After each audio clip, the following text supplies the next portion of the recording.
예, 계속해서 이 11장의 이제 프리즈너스 딜레마에 대한 이야기를 좀 해보겠습니다. 그 예, 뭐 오전까지는 좀 괜찮았는데 요즘 이제 좀 이렇게 스물스물 바이러스가 올라오는 것 같은 뭐 기분 탓이겠죠. 예. 프리즈너스 딜레마는 지난 시간에 어제겠죠. 어제 말씀드렸던 것처럼 플레이어와 전략과 보수 이렇게 크게 게임이 이 세 가지로 구성이 되어 있습니다. 플레이어, 그 다음에 스트래티지, 세 번째가 이제 페이오프, 보수라고 합니다. 그래서 게임은 지금 여러분 보고 계시는 이 슬라이드의 매트릭스의 형태로 보통 표현을 하고요. 물론 이건 이제 우리 교과서에 있는 그림을 제가 그냥 캡처해서 가지고 온 것이고요. 이제 게임을 표현하는 방식은 대체로 이런 매트릭스 형태로 표현을 하지만 숫자를 뭐 이렇게 어떻게 쓰고 이런 거는 뭐 표현하기 나름이기 때문에 꼭 제가 지금 보여드리는 슬라이드 30페이지의 형태와 반드시 같지는 않습니다. 하지만 대체로 플레이어 한 사람을 여기에 쓰고 또 다른 플레이어 컬린이겠죠. 플레이어를 여기에 쓰고 그 다음에 이제 플레이어가 선택할 수 있는 전략들이 있을 텐데 첫 번째 전략, confess, 두 번째 전략, don't confess 이렇게 표현을 하고요. 마찬가지로 컬린의 스트레티지도 confess와 don't confess 이렇게 두 개로 표현을 합니다. 그래서 여기에는 이제 플레이어와 전략, 스트레티지를 다 표현을 했고 그 다음에 이제 모두 그 플레이어가 두 명이고 각각의 플레이어가 선택할 수 있는 전략이 두 가지이기 때문에 가능한 경우는 네 가지가 있을 거예요. 그래서 이 매트릭스를 이렇게 하나씩 뜯어서 생각해 볼 수 있습니다. 자, 번호를 한번 매겨보면 1번, 2번, 3번, 4번. 그래서 각각의 블락에 있는 숫자들이 어떤 걸 의미하는지를 말씀을 드리겠습니다. 우선 첫 번째는 로즈는 자백을 하고 로즈가 자백을 하고 그 다음에 컬린도 자백을 했을 때 둘 다 자백을 하게 되면 사실 누군가에게 페이버를 줄 수는 없잖아요. 경찰이 둘 다 그 살인에 사용된 도구가 어디 있는지를 둘 다 불었기 때문에 누군가에게 이제 페이버를 줄 수는 없고 둘 다 똑같이 감옥에 가야 됩니다. 그래서 로즈는 20년을 감옥에서 보내야 되고 마찬가지로 콜린도 20년을 감옥에서 보내야 됩니다. 여기에서는 이제 감옥에서 보내는 기간이 사실은 이제 페이오프라고 하긴 했지만 어떤 의미에서는 이제 페널티라고 생각하시면 되겠죠. 마이너스 보수 이렇게 생각하셔도 괜찮습니다. 자, 그 첫 번째는 이제 그렇고요. 두 번째는 이제 뭐에 대한 보수냐면 로즈는 자백을 했는데 컬린이 자백을 하지 않았어요. 그러면 이제 자백을 하지 않은 사람이 괘씸죄로 걸려들겠죠. 로즈는 이제 경찰의 회유에 넘어가서 자백을 했고, 그래서 그냥 강도 혐의 정도만 이렇게 뭐 정상 참작도 되고 강도 혐의만 이렇게 덮어서 3년을 감옥에서 보내게 되고요. 컬리는 괘씸죄로 30년을 감옥에서 보내야 됩니다. 이게 이제 두 번째 페이오프고요. 그러니까 각각의 플레이어가 어떤 전략을 선택하느냐에 따라서 이제 페이오프가 달라질 수 있습니다. 세 번째 경우에는 정반대겠죠. 로즈는 자백을 하지 않았는데 컬린이 자백을 했어요. 그러면 이제 컬린은 정상 참작이 돼서 컬린은 3년만 감옥에 살게 되지만 로즈는 괘씸죄로 30년을 감옥에서 보내야 됩니다. 네 번째 경우에는 이제 둘 다 자백을 하지 않는 거예요. 경찰의 회유에 둘 다 넘어가지 않아서 결국은 이제 라버리에 대한 혐의만 적용을 해서 각각 5년씩 감옥에서 보내야 됩니다. 그래서 이 경우에는 둘 다 don't confess의 전략을 선택을 했을 때 그래서 각자 어떤 전략을 선택하느냐에 따라서 그 다음에 상대방이 어떤 전략을 선택하느냐에 따라서 나와 상대방의 보수가 결정이 되는 걸 이제 간략하게 매트릭스를 통해서 표현할 수 있습니다. 이건 이제 우리가 보수 행렬이라고 부르고요. 혹은 이제 페이오프 매트릭스라고 부릅니다. 이게 이제 게임 이론이 한 80년대, 90년대 한국 한국에 이제 소개가 돼서 당시 이제 번역을 초창기 게임 이론을 하셨던 교수님들이 경제학자들이 계시지 않겠어요? 뭐 저보다 훨씬 더 연배가 높으신 분들일 텐데 저희 윗세대 분들이죠.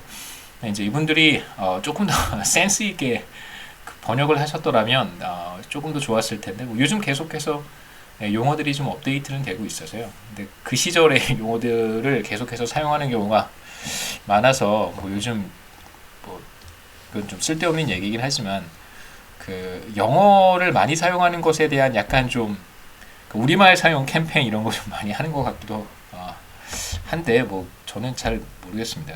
외국어와 한국어의 경계가 어디인지. 예.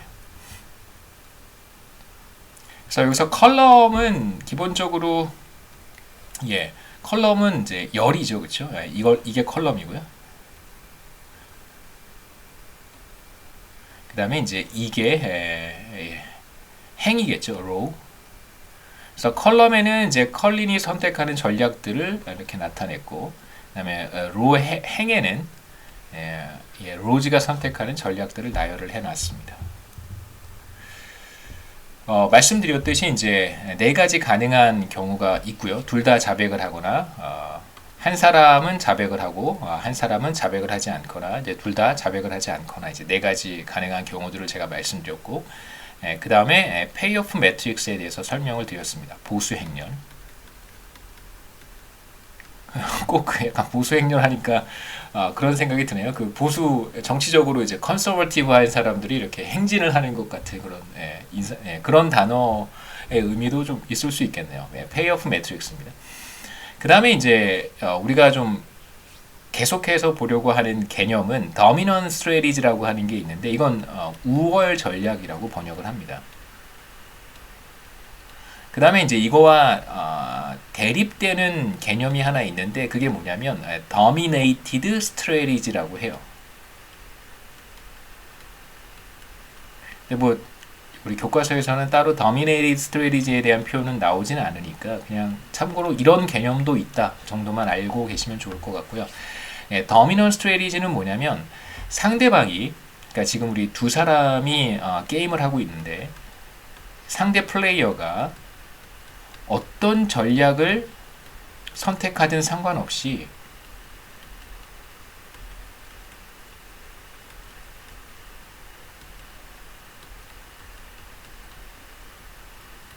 자신에게 가장 높은 혹은 뭐 자신에게 최선인 뭐 이런 의미로 생각하시면 좋겠습니다. 가장 높은 보수를 제공하는 전략이라고 할 수 있습니다. 혹은 자신에게 가장 유리한 이로운 전략 이렇게 생각하시면 되겠습니다. 도미넌 스트래티지고요. 그러니까 상대방이 만약에 이제 우리가 계속해서 비슷한 사례들을 보겠지만 상대방이 자백을 하든 자백을 하지 않든 내가 만약 자백을 하는 것이 나에게 최선이라고 한다면 나의 자백이라는 전략은 나의 도미넌 스트래티지다 이렇게 얘기할 수 있습니다. 상대방도 마찬가지겠죠. 내가 자백을 하든 자백을 하지 않든 상대방이 자백을 하는 것이 항상 이롭다면 항상 더 좋다면 그렇다면 자백이라고 하는 것이 상대방의 도미넌 스트래티지가 됩니다. 우월 전략이 됩니다. 그래서 간단한 일단 솔루션을 찾아야겠죠. 그렇죠? 그래서 솔루션을 제가 한번 찾아서 보여드리겠습니다. 우선 도미넌 스트래티지를 찾는 것도 괜찮고요. 아니면 혹시 이제 시장과 경제 활동에서 제가 비슷한 같은 예를 이제 말씀드리기로 했는데 시장과 경제 활동을 들으셨으면 뭐 크게 부담이 될 것 같지는 않고요. 이제 경제학 원론을 처음 수강하시는 학생들을 위해서 제가 두 가지로 프리즈너스 딜레마의 문제를 뭐 솔루션을 찾는 것이죠. 조금 더 그 어려운 용어를 사용을 하면 내시 균형을 찾는 것입니다. 내시 에퀄리브리움이라고 하는데요. 그 프린스턴 대학교의 유명한 수학자인 존 내시가 사실은 수학자였었어요. 그래서 2차 세계대전 당시에 이제 그 독일의 뭐 암호를 해독하거나 아니면 이제 전략적 그런 그 관계 같은 것들을 학문적으로 연구했던 그러니까 뭐 미국 그 국방력에 사실 미국 안보와 국방에 지대한 영향을 이제 끼쳤던 분이시기도 하고 그 다음에 내시 이퀄리브리엄이라고 하는 개념을 경제학에 소개를 해서 사실상 수학자임에도 불구하고 노벨 경제학상을 수상했던 분이시기도 합니다. 그러니까 안타깝게 몇 년 전에 저도 뉴스에서 봤는데 정확하게 어떠한 일이 있었는지는 저도 잘 모르겠습니다만 꽤 오랜 시간 동안 이게 정신분열 증세로 고생을 했고 그 노벨상을 수여할 당시에도 그 논란이 많이 있었어요. 존 내시가 당시에도 이제 정신분열 증세를 계속 보이고 있었기 때문에 노벨 경제학상의 어떤 권위라든가 이런 것들을 생각했을 때 과연 지금 정상적인 생활이 어려운 사람에게 노벨 경제학상을 수상하는 것이 과연 바람직한가 뭐 이런 이제 디베이트가 있었지만 결국은 이제 수여를 했고요. 이후에 이제 뭐 증세가 호전이 돼서 존 내시의 일대기를 다룬 영화가 만들어지기도 했죠. 2000년대 초반인가요? 뷰티풀 마인드라고 하는 영화도 만들어졌고 제 기억에 한 5년인가 10여 년, 한 5년 정도 전인 것 같아요. 한 5, 6년쯤 전에 뉴저지에 프린스턴 대학교가 뉴저지에 있으니까 뉴저지 고속도로에서 턴파이크에서 그 차 밖으로 이제 뛰어내려서 돌아가셨다는 뉴스 기사를 이제 접했습니다. 예. 존 내시의 균형에 대한 개념은 사실 여러 가지 균형의 컨셉이 있어요. 예, 뭐 우리가 수요 공급 이론에서의 균형을 이야기하고 그다음에 이제 독점 기업에서의 균형은 또 무엇이고 독점 기업은 기본적으로 진입 장벽이 존재하는 시장이기 때문에 산업이기 때문에 독점 기업이 최선을 다하고 있다면 그러니까 이윤을 극대화하고 있다면 그것이 바로 균형이다라고 이제 정의를 제가 했었는데 생각해 보시면 그것도 균형이고 수요와 공급이 만나는 점에서 균형 가격과 균형 거래량이 결정되는 것들 그것도 균형이고요. 그러니까 에퀄리브리엄에 대한 컨셉은 사실 다양하게 존재할 수 있습니다. 그러니까 내시 균형이라고 하는 것도 하나의 어떤 균형의 개념이 존재하는 것은 아니고 다양한 형태의 이제 내시 균형의 어떤 개념들이 존재하는데 사실 저는 그냥 게임 이론을 하는 사람은 아니기 때문에 미시경제학자들 중에서 이론 경제학자들 그 다음에 또 게임 티오리를 하는 사람들이 뭐 저보다 훨씬 더 많이 알고 계셔서요. 깊은 얘기는 저도 그 정도까지만 해드리겠습니다. 혹시 나중에 이제 게임 이론에 관심이 많거나 혹은 우리 경제학 원론 수강하는 학생들 중에 경영학과 학생들도 이제 꽤 많이 있는 것 같은데 경영 전략 그 다음에 뭐 스트래티지 뭐 이런 쪽에 관심이 경영 기획도 마찬가지고요. 그런 쪽에 관심이 많은 학생들은 제 생각에는 미시경제학에서 산업조직론이나 아니면 이제 게임 이론 같은 과목, 뭐 법경제학 이런 과목들을 이제 노영환 교수님께서 강의를 하시니까 그쪽으로도 관심을 갖고 한번 그런 과목들을 수강해 보시는 것도 제 생각에는 큰 도움이 될 것 같습니다. 여하튼 두 가지 방식으로 제가 솔루션을 찾을 텐데 여기서의 솔루션이란 내시 균형을 찾는 것이고요. 내시 균형은 균형이라는 개념 자체가 그렇잖아요. 그러니까 그 상태에서 벗어나 봐야 나한테 좋을 게 하나도 없는 거예요. 그 상태에 머물러 있는 것이 나에게 최선입니다. 상대방이 행동을 바꾸지 않았을 때 나도 행동을 바꾸지 않는 것이 이제 나에게 최선이라고 한다면 그러한 상태가 균형이라고 할 수 있겠죠. 이제 그러한 상태를 찾는 것입니다. 가장 간단한 방법은 컬린이 우선 자백을 한다고 전제를 해보죠. 제가 로즈고요. 어울리진 않지만 제가 로즈고 저쪽 방에 컬린이 취조를 받고 있는데 제가 평소에 조금 배신자의 기질이 좀 있어서 자백을 할 것 같아요. 그렇다면 나는 어떻게 하는 것이 최선일까를 생각해 보면 상대방이 자백을 한다고 가정을 했을 때 내가 만약 자백을 하면 저는 20년을 감옥에서 보내야 되고 제가 만약 자백을 하지 않으면 30년을 감옥에서 썩어야 됩니다. 상대방이 자백을 한다고 했을 때 나의 최선의 선택은 형량을 줄이는 것일 거고 그 상대방이 감옥에 몇 년 동안 있을 것인지는 나의 관심사가 아니에요. 내가 감옥에 몇 년 있을까가 나의 관심사이기 때문에 상대방의 페널티나 페이오프 같은 거에는 관심이 없습니다. 저는 당연히 컨페스를 선택하는 것이 더 좋겠죠. 상대방이 컨페스를 한다고 했을 때. 두 번째로 만약에 상대방이 컬린이 자백을 하지 않는다라고 한번 전제를 해보죠. 그때도 제가 만약 자백을 하면 저는 3년 동안 감옥에 있어야 되지만 저도 똑같이 자백을 하지 않으면 5년 동안 감옥에 있어야 돼요. 당연히 3년 동안 있는 것이 더 좋겠죠. 예, 감옥에 오래 있지 않는 것이 더 좋은 것입니다. 특히 미국 감옥은 더 그렇죠. 예. 그렇다면 상대방이 컨페스를 하든 컨페스를 하지 않든 저는 항상 자백을 하는 것이 최선이에요. 상대방이 어떤 전략을 쓰든 상관없이 저는 항상 자백을 합니다. 로즈는 항상 자백을 합니다.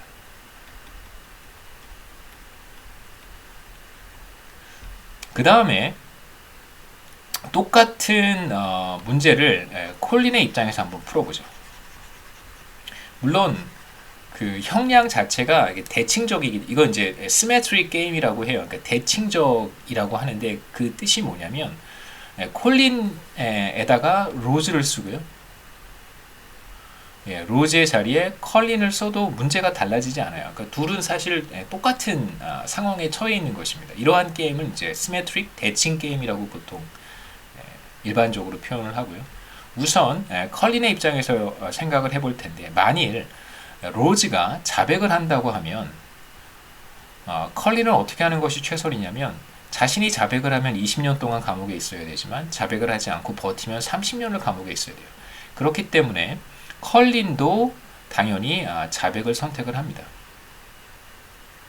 두 번째로, 만일 로즈가 자백을 하지 않을 거라고 컬린이 생각한다면 마찬가지로 컬린이 자백을 하면 3년, 자백을 하지 않고 버티면 5년이에요. 그러니까 상대방이 자백을 하지 않는다고 전제하더라도 컬린은 자백을 하는 것이 더 좋습니다. 그렇다면 상대방이 어떤 전략을 쓰든 상관없이 컬린은 반드시 자백을 하겠죠. 그래서 컬린도 항상 자백을 합니다. 상대방이 어떤 전략을 쓰든 상관없이 로즈는 항상 자백을 하고요. 그리고 컬린도 항상 자백을 합니다. 그렇게 하면 이렇게 그림을 그려보면 만나는 점은 바로 요거겠죠. 그래서 두 사람은 항상 자백을 하게 됩니다.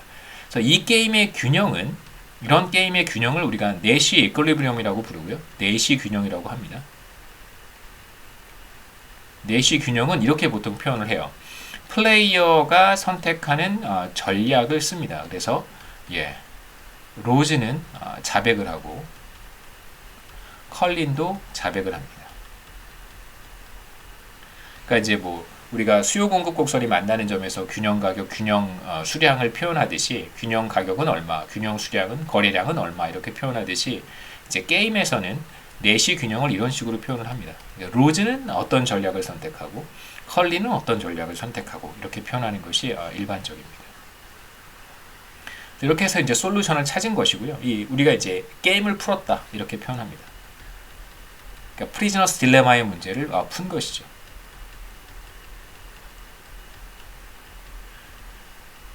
이게 왜 딜레마인지는 제가 조금 이따가 다시 한번 말씀을 드릴 거고요. 대충 다 아실 거라고 생각하지만 그래도. 그 다음에 이제 두 번째 방법은 더미넌 스트래티지를 사용을 하는 거예요. 뭐 제가 이미 다 말씀을 드렸습니다.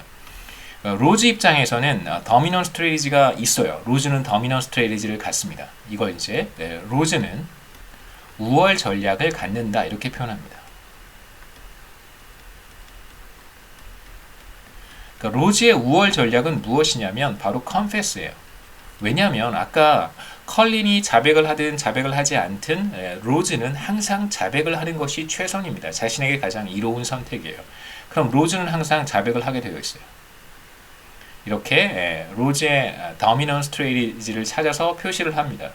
우월 전략이죠. 마찬가지로 이건 대칭적인 게임이기 때문에 컬린도 이름만 바꾸면 로즈의 선택과 다르지 않습니다. 그래서 컬린의 경우에도 우월 전략을 갖겠죠. 마찬가지로 컬린이라고 하는 플레이어도 컬린은 우월 전략을 갖습니다. 컬린 has dominant strategy라고 해요. 우월 전략을 갖는다. 여기서 이제 우월 전략은 뭐냐면 마찬가지로 confess겠죠. 그래서 컬린의 dominant strategy를 이렇게 표시하면 돼요. 그런 다음에 dominant strategy가 두 플레이어가 모두 dominant strategy를 가지고 있으면 마찬가지로 dominant strategy가 만나는 바로 여기가 내시 균형이 되겠죠. 그래서 이렇게 해서 두 번째 방식을 통해서도 더미넌 스트레이지를 잘 찾아서 더미넌 스트레이지를 통해서 게임을 풀 수도 있습니다. 그 다음에 이제 마지막으로 말씀드리고 싶은 것은 이제 이게 왜 딜레마인가를 좀 생각해 볼 필요가 있어요. 기본적으로 이 두 사람은 제가 어제 설명을 드릴 때도 잠깐 말씀드렸지만 서로 다른 방에서 취조를 받고 있습니다. 그러니까 기본적으로 협조가 불가능한 게임이라고 할 수 있겠죠. 그러니까 코퍼레이션이 불가능한 게임입니다.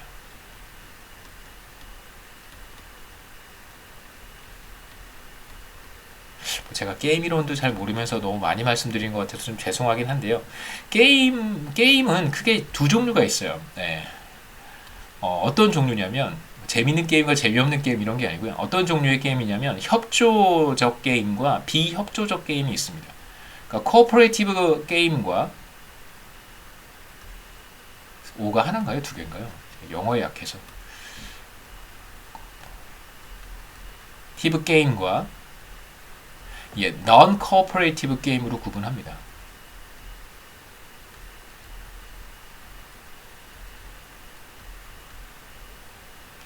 사실 그 존 뇌시는 너무 많이 저 잘 모르는데 너무 많이 말씀드린 것 같아서 지금 우리가 보고 있는 프리즈너스 딜레마는 대표적인 비협조적인 게임이에요. 협조가 불가능한 게임 혹은 비협조적 게임입니다. 더 정확한 표현은 비협조적 게임이에요.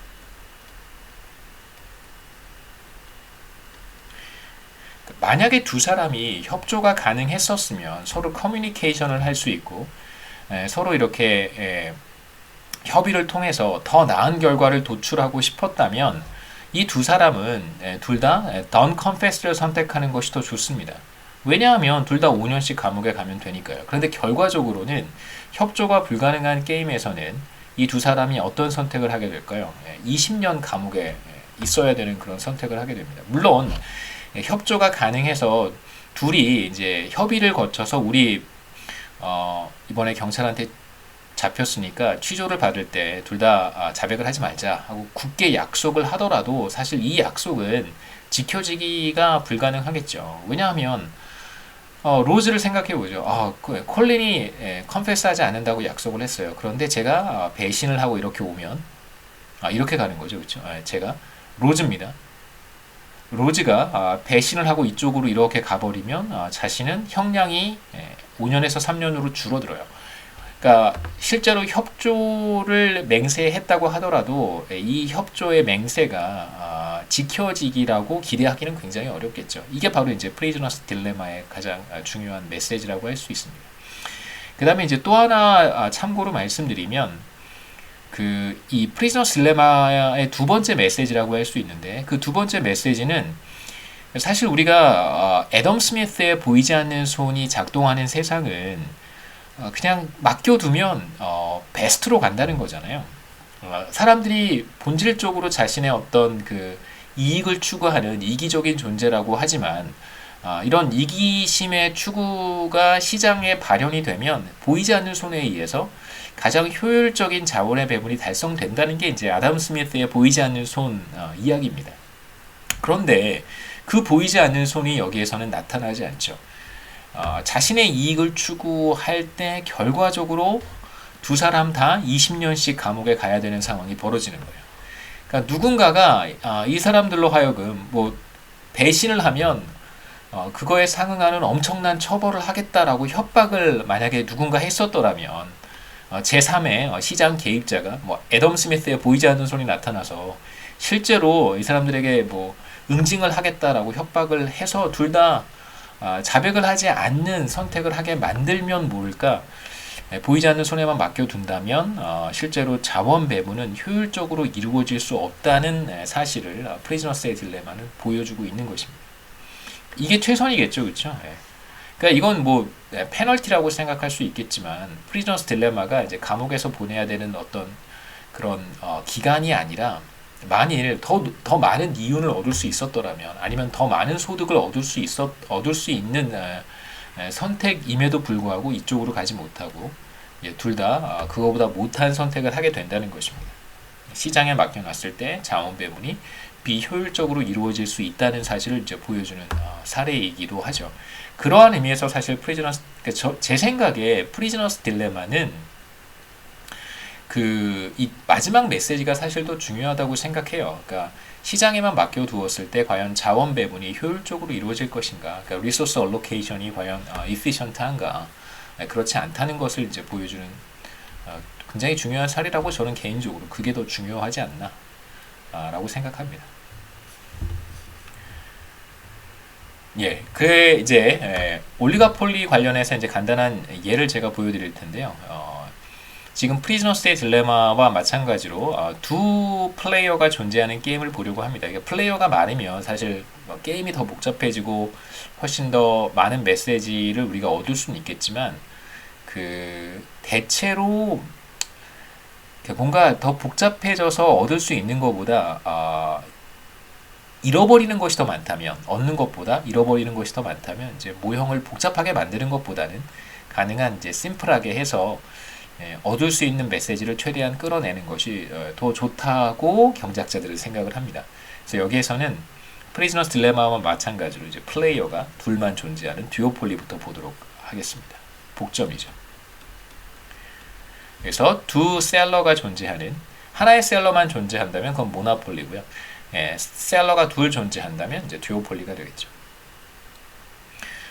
그래서 어떤 상황을 우리가 생각해 볼 수 있냐면 이제 1, 2, 3로 나누어서 볼 텐데, 첫 번째 케이스는 두 플레이어가 모두 더미넌 스트래티지를 갖고 있는 경우, 이제 두 플레이어가 우월 전략을 갖고 있는 경우, 두 번째는 한 플레이어만 우월 전략을 가지고 있는 경우, 세 번째는 둘 다 우월 전략을 가지고 있지 않은 경우. 그렇다면 각각의 경우에 솔루션은 무엇이 될까? 그 다음에 그 솔루션을 어떻게 찾을 수 있을까를 보도록 하겠습니다. 우리 이그젬플은 이제 거스와 필립, 게스와 필업 뭐 이렇게 생각하시면 되겠죠. 게스를 필업하는 거예요. 거스와 필립 두 사람 뭐 두 개의 주유소 게스 스테이션입니다.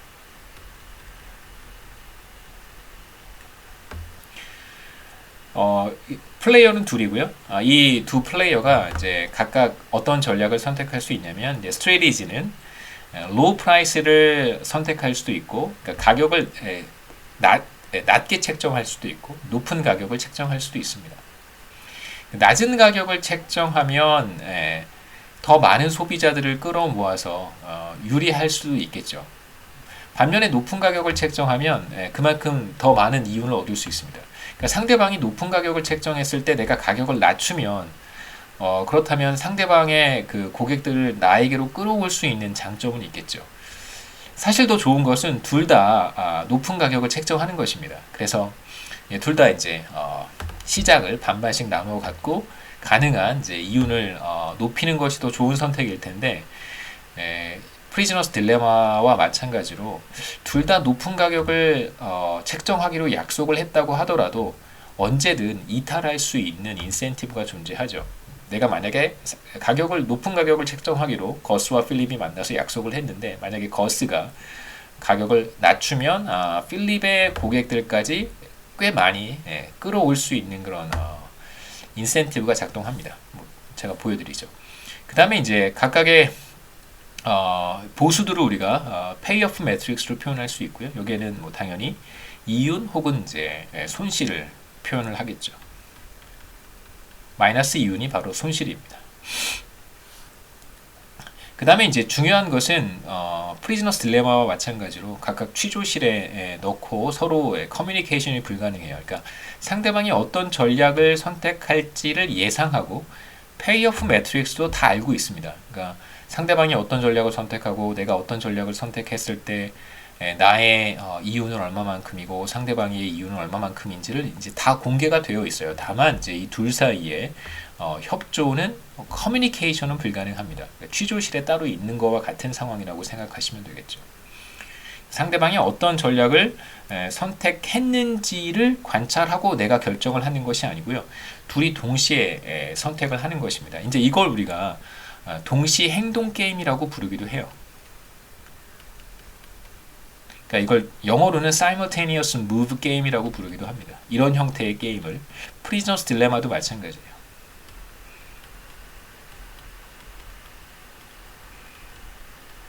이제 게임을 이렇게 카테고라이즈를 하잖아요. 네, 그럴 때 이제 simultaneous move 게임이라고 합니다.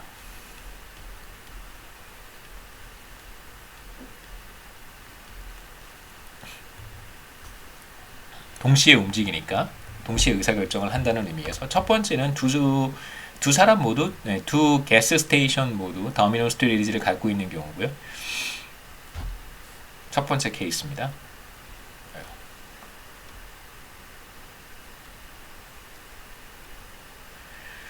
듀오폴리 게임, 프리즈너스 딜레마 대체로 비슷하고요. 이쪽에 필립이 있고 위쪽에 거스가 있습니다. 그 다음에 각각 두 개의 스트레이지 중에 하나를 선택할 수 있는데 로우 프라이스, 하이 프라이스 마찬가지로 거스도 로우 프라이스, 하이 프라이스를 선택합니다. 그래서 두 플레이어가 두 개의 전략 중에 하나를 선택하기 때문에 페이오프 매트릭스는 모두 가능한 조합은 4개가 나오겠죠. 1, 2, 3, 4. 1번은 둘 다 로우 프라이스를 선택했을 때 2번과 3번은 한쪽은 로우 프라이스, 다른 한쪽은 하이 프라이스를 선택했을 때 4번은 둘 다 하이 프라이스를 선택했을 때의 이윤이에요. 그래서 보시면 둘 다 하이 프라이스를 선택했을 때 둘 다 좋습니다. 그렇죠? 5만 달러, 5만 달러. 둘 다 좋고요. 반대로 둘 다 로우 프라이스를 선택한다면 그렇다면 이윤은 절반으로 줄어들겠죠. 그러니까 어차피 둘 다 동일한 그 가격 정책을 채택하면 결국 시장을 반반 나눠 먹는 것이기 때문에 가능한 가격을 높이는 것이 똑같은 가격 정책을 시행한다고 했을 때 거스와 필립이 당연히 가격을 높이는 것이 둘에게 다 좋습니다. 가격을 낮추는 것보다. 근데 이제 문제는 한쪽이 가격을 높였는데 다른 한쪽이 가격을 낮추면 가격을 낮춘 쪽에서 상당한 이득을 보겠죠. 그래서 2번과 3번을 보시면 거스는 하이 프라이스를 선택했고 필립은 로우 프라이스를 선택해요. 그럼 당연히 필립이 이득을 볼 거예요. 그래서 필립의 이윤은 75,000이 되지만 거스는 손실을 봅니다. 마찬가지로 거스가 로우 프라이스, 그 다음에 필립이 하이 프라이스를 선택하게 되면 로우 프라이스를 선택한 거스가 이득을 보게 되고요. 반면에 하이 프라이스를 선택한 필립은 손실을 보게 되겠죠. 자, 이 경우에 더미넌 스트레티지가 뭘까를 한번 생각해 보겠습니다. 거스가 로우 프라이스를 선택했다고 한번 해보죠. 그러면 필립은 어떤 선택을 하냐면요. 로우 프라이스를 선택하는 것이 하이 프라이스를 선택하는 것보다 좋기 때문에 필립은 반드시 로우 프라이스를 선택하고요. 두 번째로 거스가 하이 프라이스를 선택했다고 가정해 보겠습니다. 그러면 필립은 로우 프라이스를 선택하는 것이 하이 프라이스를 선택하는 것보다 더 좋습니다. 그래서 이 경우에는 거스가 어떤 전략을 선택하든 상관없이 항상 필립은 로우 프라이스를 선택하는 것이 자신에게 최선입니다. 그래서 필립의 더미넌 스트레티지는 바로 로우 프라이스가 되겠죠. 거스도 사실 의사결정이 똑같을 거예요. 여기다가 거스 지우고 필립이라고 쓰고요. 여기다가 거스라고 쓰면 지금 필립의 이야기나 달라지지 않겠죠. 그래도 한번 해보겠습니다. 자, 거스의 더미넌 스트레티지는 무엇일까? 필립이 로우 프라이스를 선택했다고 한번 해보죠. 그러면 당연히 거스는 로우 프라이스를 선택하는 것이 최선이고요. 하이 프라이스를 선택하면 손실을 보니까. 두 번째로 필립이 하이 프라이스를 선택했다고 해보겠습니다. 그럼 당연히 거스는 로우 프라이스를 선택하는 것보다 하이 프라이스를 선택하는 것보다 로우 프라이스를 선택하는 게 더 좋겠죠. 그래서 필립이 어떤 전략을 선택하든 상관없이 거스는 항상 로우 프라이스를 선택할 거예요. 그래서 거스의 더미넌 스트레티지도 우월 전략도 마찬가지로 로우 프라이스를 선택하는 것입니다. 그러니까 저가 경쟁을 둘이 할 것이다 라고 예상할 수 있겠죠. 둘의 더미넌 스트레티지를 우리가 알고 있으니까요. 내시 균형은 바로 요거겠죠.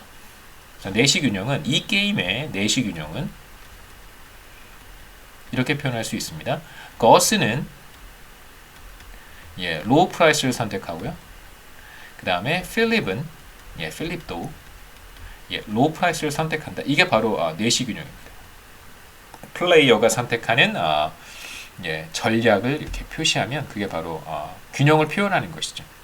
그리고 이제 게임을 풀었다 이렇게 표현합니다. 게임의 솔루션이 이것이다 이렇게 말하는 것이죠.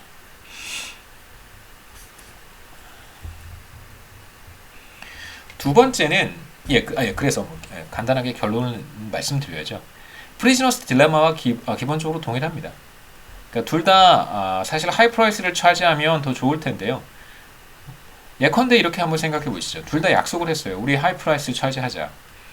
하이 프라이스를 차지를 하기로 서로 약속을 했는데 필립이 생각해 보니까 제가 하이 프라이스를 차지할 때 내가 가격을 인하하면 이렇게 오는 거죠. 그렇죠? 필립이니까 필립이 전략을 싹 바꾸는 거예요. 그러면 이윤이 5만 달러에서 7만 5천 달러로 확 늘어나니까 당연히 필립은 약속을 지키지 않을 인센티브가 있습니다. 그럼 이제 이러한 약속은 지켜지지 않겠죠. 그래서 이렇게 이동할 수 있겠죠. 그래서 이걸 예상한 거스는 당연히 자신도 로우 프라이스를 선택할 것이고 그렇게 되면 자연스럽게 이러한 균형에 도달할 것이다 라고 우리가 예상할 수 있습니다. 두 번째는 둘 중에 하나만 더미넌 스트래티지를 갖고 있는 경우라고 할 수 있는데요. 여기에서는 숫자가 하나 달라졌습니다. 어떤 숫자가 달라졌냐면 거스의 이윤이 거스가 로우 프라이스를 차지했을 때 7만 5천 달러의 이윤을 상대방이 하이 프라이스를 차지하고 거스가 로우 프라이스를 차지했을 때 자신의 이윤이 7만 5천 달러였었는데 이제 이게 4만 달러로 숫자를 바꾼 거죠. 페이오프를 바꿨을 때 이제 어떤 결과가 나타나는지 한번 보겠습니다. 그러니까 거스의 프라핏이 바뀌었으니까 아마도 거스가 더미넌 스트래티지를 갖지는 못할 거예요. 그래서 필립은 전과 문제가 똑같으니까 필립은 더미넌 스트래티지를 갖고 거스는 더미넌 스트래티지를 갖지 않을 거라고 예상할 수 있겠죠. 그런 식으로 문제를 세팅을 바꿨으니까요. 뭐가 달라질 것인지 한번 예상해 보는 것도 도움이 되겠죠. 한번 보겠습니다. 필립이 거스가 과연 더미넌 스트래티지를 갖는지부터 한번 보죠. 필립은 다르지 않을 테니까 필립이 로우 프라이스를 선택했다고 해보겠습니다. 그럼 거스는 당연히 로우 프라이스를 선택하는 것이 더 좋죠.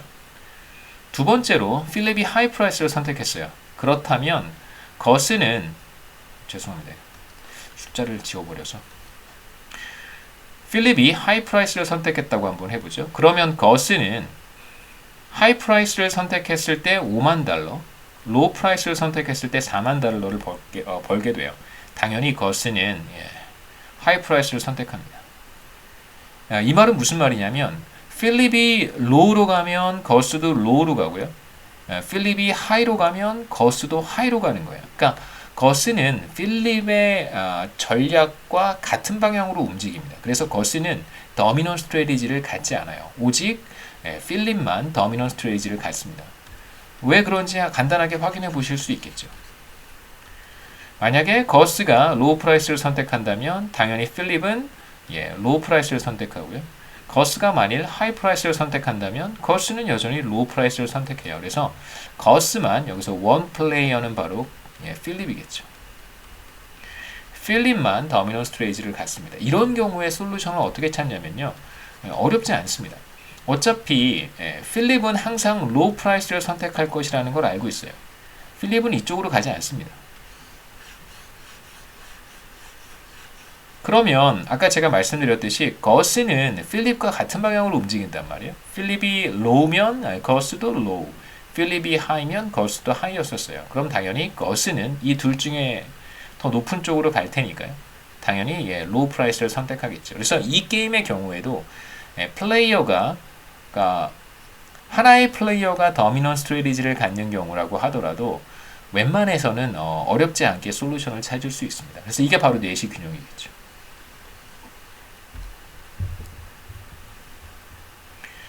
그래서 게임의 결과를 outcome이라고 표현하기도 하고 뭐 균형이라고 말씀하셔도 틀리지 않습니다. 그래서 게임의 결과를 이제 우리가 쉽게 얘기할 수 있고요. 바로 필립은 자신의 더미넌 스트래티지를 선택할 것이고 그 다음에 거스는 디아더 플레이어인 거스는 자신에게 더 높은 이득을 더 높은 페이오프를 가져다 주는 전략을 선택할 거예요. 그게 바로 거스의 경우에는 바로 로우 프라이스였죠. 그래서 거스의 선택은 당연히 필립의 선택에 디펜드 하고요. 왜냐하면 거스는 그 더미넌 스트래티지를 가지고 있지 않기 때문에 그렇습니다. 필립의 더미넌 스트레티지는 로우 프라이스를 선택하는 것이고요. 결과적으로 내시 균형은 둘 다 로우 프라이스를 선택하는 것이다 라고 얘기하면 되겠습니다. 세 번째 경우에는 둘 다 더미넌 스트레티지를 갖지 않는 경우인데요. 이제 첫 번째 모디피케이션은 마더피케이션은 여기에 있었고 거스의 이게 이제 이그젬플 2에서 우리가 조금 전에 봤던 달라진 숫자였었고요. 그 다음에 지금 세 번째 경우에 둘 다 더미넌 스트레티지를 갖지 않는 경우에 이제 또 뭐가 달라지냐면 필립의 프로핏이 75,000달러에서 40,000달러로 달라졌어요. 이렇게 되면 이제 둘 다 더미넌 스트레티지를 갖지 않습니다. 뭐 어차피 지금 이 게임도 시메트릭하죠. 숫자가 그러니까 거스에다가 필립을 쓰고 필립에다가 거스를 써도 전혀 달라지지 않아요. 정확히 똑같습니다. 이것도 이제 대칭 게임, 시메트릭 게임이라고 부릅니다. 그래서 한 사람만 한번 확인해 보죠. 아까 이제 거스는 더미넌 스트레티지를 갖지 않는다는 걸 봤으니까 과연 이제 필립이 더미넌 스트레티지를 가질까? 거스가 로우 프라이스를 선택한다고 해보죠. 그럼 필립은 당연히 로우 프라이스를 선택하는 것이 더 좋습니다. 두 번째로 거스가 하이 프라이스를 선택한다고 한번 해보죠. 그럼 이 경우에는 필립이 하이 프라이스를 선택하는 게 좋아요. 그래서 지금 필립도 거스가 어떤 선택을 하느냐에 따라서 자신의 전략이 달라지고 마찬가지로 우리가 이번 케이스에서 봤던 것처럼 케이스 2에서 봤던 것처럼 필립이 어떤 전략을 선택하느냐에 따라서 거스의 선택도 달라지겠죠. 서로 이제 디펜드합니다. 이런 경우에는 우리가 균형을 쉽게 찾을 수 없어요. 굉장히 어렵습니다. 여기에서는 여러분이 내시 균형을 찾을 수 없어요. 내시 균형은 존재하지 않습니다. 이걸 조금 사실 이제 저도 자꾸 얘기하면 안 되긴 하는데요. 왜냐하면 제 전공 분야가 아닌 걸 깊이 들어가는 건 조금 좋지 않은 거라고 생각을 해서 간단하게만 말씀드리면 지금 우리가 보는 게임은 그 전략가 하이 프라이스냐 로우 프라이스냐 둘 중에 하나만 선택하는 거잖아요. 그걸 이제 우리가 퓨어 스트래티지라고 합니다. 순수 전략. 그래서 지금 우리가 보고 있는 혹은 이제 지금 우리가 보고 있는 게임에서 솔루션을 찾는 방법은 이 전략을 선택하느냐 아니면 저 전략을 선택하느냐 그래서 전략만을 선택하는 겁니다. 당연히 그렇죠, 그렇죠. 그래서 우리가 이러한 게임에서의 균형을 Pure Strategy and Nash Equilibrium이라고 부르고요. 그냥 참고로 알아두시면 되겠습니다. 그 다음에 이제 지금 우리가 보고 있듯이 둘 다 더미넌 스트래티지를 갖지 않는 경우에는 그러면 사실 우리가 솔루션을 찾을 수가 없어요. 내시 균형은 존재하지 않습니다. 그러면 이제 우리가 이 문제를 해결해야 되잖아요. 그러니까 그래서 많은 게임 이론을 이제 연구하는 학자들이 새로운 개념의 균형을 이제 만들어냈습니다. 그게 바로 뭐냐면 믹스드 스트래티지라고 하는 개념을 이제 도입을 했어요. 혼합 전략이라고 합니다. 그러니까 사실 1번, 2번, 3번의 경우에 우리가 사실 순수 전략 내시 균형에 대한 이야기를 한 거예요. 3번은 순수 전략 내시 균형이 존재하지 않습니다. 1번, 2번은 둘 다 로우 프라이스를 선택하는 거고. 그럼 문제는 내시 균형이 존재하지 않는 3번의 경우에 우리가 어떻게 이러한 문제를 좀 깔끔하게 다뤄볼 수 있을까? 좀 찝찝하잖아요. 균형이 없으니까. 이게 원래 경제학자들은 균형이 없다 그러면 되게 불편해요. 이게 있을 것 같은데 없다 그러면 좀 불편해합니다. 그래서 이제 균형의 개념을 만들어서 없으면 개념을 만들어서 찾으면 되죠. 내시 이퀄리브리엄이라고 합니다. 그래서 그냥 간단하게 아이디어만 말씀드리면 믹스드 스트래티지가 뭐냐면 지난 시간에 페널티킥 잠깐 말씀드렸는데 페널티킥하고 되게 비슷해요. 아니면 여러분 야구 좋아하시면 투수가 공을 던질 때 이제 직구를 던질 수도 있고 직구랑 변화구만 있다고 한번 해보죠. 직구를 던질 수도 있고 변화구를 던질 수도 있어요. 그러면 퓨어 스트레티지라고 하는 것은 직구냐 아니면 변화구냐 둘 중에 하나 이런 의미고요. 믹스트 스트레티지라고 한다면 2분의 1의 확률로 직구, 2분의 1의 확률로 변화구 이런 의미라고 생각하시면 됩니다. 그래서 그 경험적으로 봤을 때 어떤 투수들은 그 뭐 던지는 공의 한 60%는 변화구, 40%는 직구 이런 식의 데이터가 있겠죠, 그렇죠?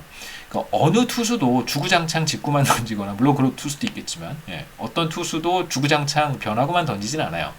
그러니까 적절하게 섞어서 공을 던지는데 그럼 이제 그 투수가 과거 이번 시즌, 지난 시즌 던졌던 공의 데이터를 이렇게 보면 그 투수가 실제로 퓨어 스트레티지를 사용하고 있는 것이 아니라 주구장창 하나의 공만 던지는 게 아니라 섞어서 던진단 말이에요. 이제 그러한 아이디어를 가지고 그 확률적으로 전략을 선택한다라고 하는 개념을 이제 내시 균형에 도입을 한 것입니다. 그걸 이제 믹스드 스트레티지 내시 균형이라고 하고요. 여기에서는 이제 거스가 예를 들면 2분의 1의 확률로 하이 프라이스를 선택하고 2분의 1의 확률로 로우 프라이스를 선택한다. 뭐 이런 식으로 이제 접근을 하면 균형을 찾을 수 있습니다.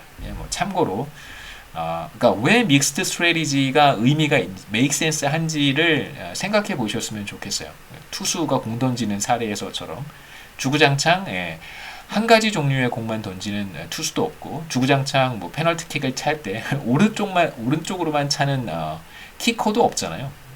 그 다음에 뭐 골키퍼도 마찬가지입니다. 주구장창 오른쪽으로만 쓰러지는 골키퍼도 없어요. 오른쪽으로 쓰러지고 왼쪽으로도 쓰러지고 그렇게 할 거예요. 그래서 데이터를 보면 어떤 플레이어가 과거에 어떻게 행동했었는지를 살펴본다면 실제로 플레이어들이 퓨어 스트레티지를 사용한 것이 아니라 믹스드 스트레티지를 사용했었다라고 얘기할 수 있다는 것입니다. 그 다음에 이제 올리가폴리 게임의 몇 가지 조금 더 현실적인 사례들을 보고 싶은데요. 지금 우리가 생각했던 게임 이론의 경우를 보면 너무 단순하죠. 그러니까 현실의 올리가폴리는 그렇게 단순하지는 않습니다. 그러니까 예를 들면 선택할 수 있는 전략이 딱 두 가지만 있는 것도 아니고 혹은 세 가지만 있는 것도 아니고요. 선택할 수 있는 전략은 굉장히 많고 그 다음에 플레이어도 둘만 있는 것은 아닙니다. 그러니까 저도 라면을 좋아해서 라면을 즐겨 먹는데 라면을 생각해 보시면 농심도 있고 그 다음에 어디죠? 네, 오뚜기도 있고 팔도도 있고 삼양도 있고 최소한 이제 네 개의 기업이 서로 시장을 분할해서 나눠 먹고 있는데 거기에 또 지속적으로 다른 기업들도 라면 시장에 이렇게 진입을 노리고 있잖아요. 호시탐탐 진입을 노리고 있습니다. 그래서 플레이어가 단 둘만 있는 것도 아닙니다. 그 다음에 더 문제가 어려워지는 이유는 뭐냐면 이런 게임의 상황이 그러니까 원샷 게임이 아니라는 거예요. 한 번 게임을 하고 끝나지 않는다는 것입니다. 원샷 게임이 아니에요. 그러니까 이걸 이제 우리가 repeated 게임이라고 합니다. 그러니까 반복 게임이죠. 그러니까 시간을 두고 일정 기간을 두고 이제 비슷한 게임을 동일한 게임이어도 상관없습니다. 그러니까 하이 프라이스, 로우 프라이스 사례가 오늘 한번 하고 내일 또 하고 내일 모레 또 하고 계속 이제 매일매일 이러한 게임이 반복되는 상황이라고 할 수 있겠죠. 그렇다면 우리가 생각해야 되는 어떤 균형의 개념도 혹은 어떤 전략을 선택하게 될까 궁극적으로 이런 접근도 꽤 많이 달라집니다. 그래서 반복 게임의 경우에 또 솔루션을 찾는 방법들이 있는데 거기까지는 저도 제 능력 밖이어서 뭐 말씀드릴 수 있는 게 이렇게 많지는 않고요. 반복 게임이 또 중요한 특징이라고 할 수 있겠죠. 게임이 더 복잡해진다고 생각하시면 됩니다. 이러한 경우에는 대체적으로 과점 기업들 사이에 어떠한 전략적 행태를 확인할 수 있냐면 보통 나타나는 전략적 행태들이 협조적인 행위를 많이 하게 됩니다. COO였군요. 죄송합니다. 아까 제가 스펠링이 틀려서. cooperative, non-cooperative, 이게 맞는 스펠링이죠. 네. 협조를 많이 하게 됩니다.